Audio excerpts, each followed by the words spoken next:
Hi అండి, welcome to మహా cooking channel. ఈరోజు నేను చేసే వంట గోంగూర పీతల కర్రీ. గోంగూర పీతల కర్రీనా ఏంటి, నిజమా అనుకుంటున్నారా? అవునండి, గోంగూర రొయ్యలు ఎంత బాగుంటాయో గోంగూర పీతలు అంతకన్నా బాగుంటాయండి. ఒకసారి ట్రై చేయండి. ఈరోజు మేము గోంగూర కోస్తున్నాను చూడండి. ఈ గోంగూర అంతా మా ఇంటి దగ్గర ఉన్న చెట్లేనండి. దీనిలో ట్విస్ట్ ఏంటో తెలుసా? మేము కొన్న గోంగూర ఆ మొక్కలు పడేయకోకుండా ఇంటి దగ్గర గోడ పక్కన పెడితే ఇలా మొక్కలు వచ్చాయన్నమాట. గోంగూర చూసారు ఎలా వచ్చిందో. కావాల్సి వచ్చినప్పుడల్లా కోసుకొని పప్పులో గోంగూర పచ్చడి, గోంగూర ఇలాంటివన్నీ వండుకొని తింటారనమాట మా వాళ్ళు. ఇంటి దగ్గర కోసుకున్నది చూసారా ఎంత బాగుందో. ఫ్రెష్గా చేసుకోవచ్చండి. మీరు కూడా స్థలం ఉంటే కనుక మీరు కూడా అలానే పెట్టుకోండి, ఓకేనా? గోంగూర కోసుకున్నాము చూడండి, చాలా ఫ్రెష్గా ఉందండి గోంగూర. అంతా కోస్తే ఆ గిన్నెడైందనమాట, ఓకేనా?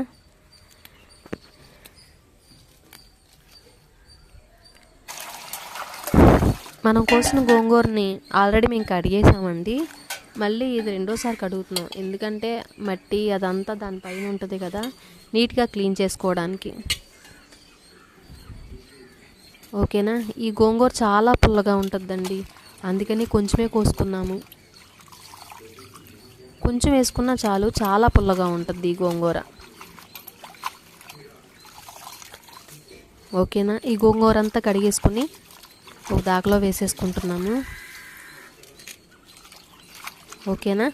మీలో ఎవరైనా పీతలు గోంగూర కూర తిన్నారా? ఎప్పుడన్నా తినుంటే కామెంట్ సెక్షన్లో పెట్టండి.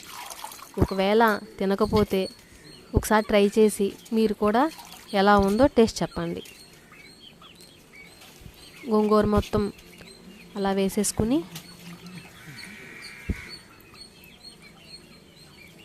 ఇప్పుడు పొయ్యి మీద పెట్టేసుకుందాం. గోంగూరని కొంచెం నీళ్ళు యాడ్ చేసి, గోంగూర ఉడుకుతుంది చూసారా?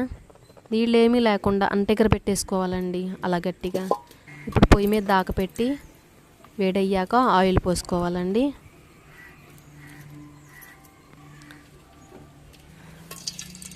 ఈ ఆయిల్లో ఉల్లిపాయ ముక్కలు వేసుకోవాలి.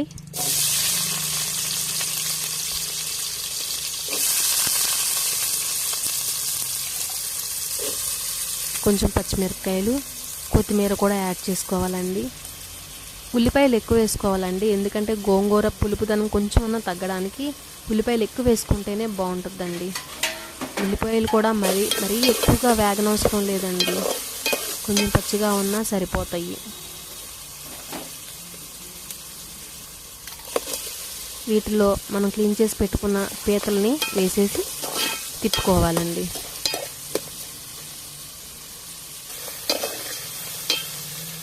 చూసారా, ఉల్లిపాయ ముక్కలు కూడా వేగిపోతాయి ఆ పీతలతో పాటు. దానిలో ఇప్పుడు గల్లుప్పు, కారం వేసుకుని తిప్పాలి.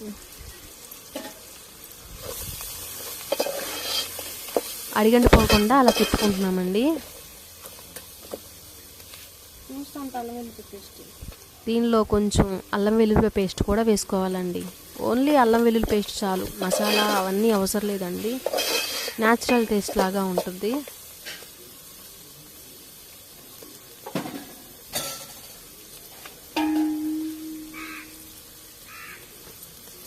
మగ్గిపోయాక నీళ్ళు వేసుకుందామండి. మూత పెట్టేసి ఈలోపు మనం ముందుగా మెదుపు పెట్టుకున్న గోంగూరని కొంచెం మెదుపుతామండి. ఆల్రెడీ ఉడికిపోయింది, కానీ ఆ గోంగూర అనేది పీతల కర్రీలో కలవడానికి అలా మెదుపుకుంటున్నాం అన్నమాట.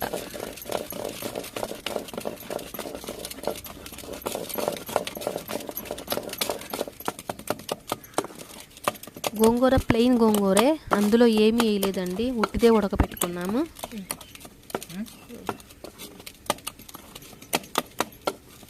ఓకేనా? ఒకసారి కూర చూద్దాము. ఎగిరిపో వచ్చిందండి, ఇంకొంచెం వాటర్గా ఉన్నాయి.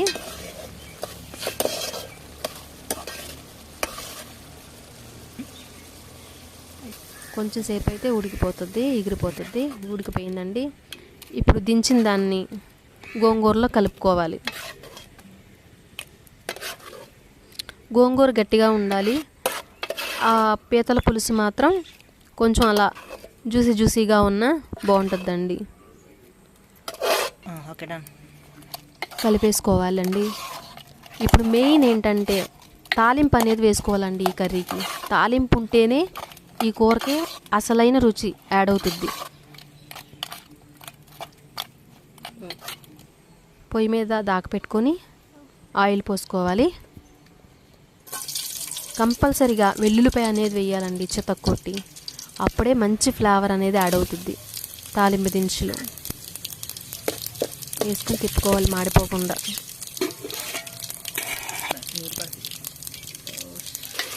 దానిలో మనం రెడీ చేసి పెట్టిన పీతల కూర, గోంగూర వేసేసి కలుపుకోవడమేనండి. కంపల్సరిగా తాలింపు అనేది వేయాలండి. తాలింపు వేస్తేనే ఈ కూరకి అసలైన రుచి అన్నమాట. ఒకసారి మీరు కూడా ట్రై చేయండి, ఓకేనా?